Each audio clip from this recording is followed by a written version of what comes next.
विधान परिषद जागा वाटपासाठी भाजप शिवसेनेत खलबतं। रवींद्र चव्हाण बावनकुळेंनी घेतली एकनाथ शिंदेंची भेट। नंदनवन निवासस्थानी तीनही नेत्यांमध्ये झाली चर्चा।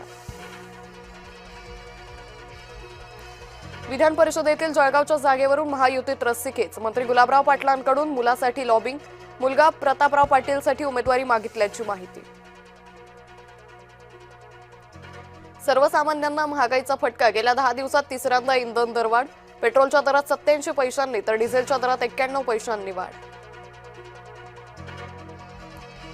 पेट्रोल डिझेलची साठेबाजी करणाऱ्यांवर कारवाई करणार। मुख्यमंत्री फडणवीसांचा इशारा। शेतीसाठी शेतकऱ्यांना डिझेल देण्याचीही सूचना।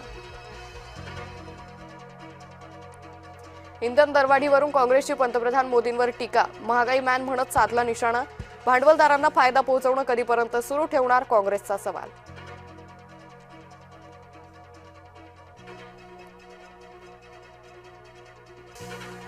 बुलढाण्यात मोठ्या प्रमाणात इंधन टंचाई। शेतकऱ्यांनी पेट्रोल पंपावर रात्र काढली जागून।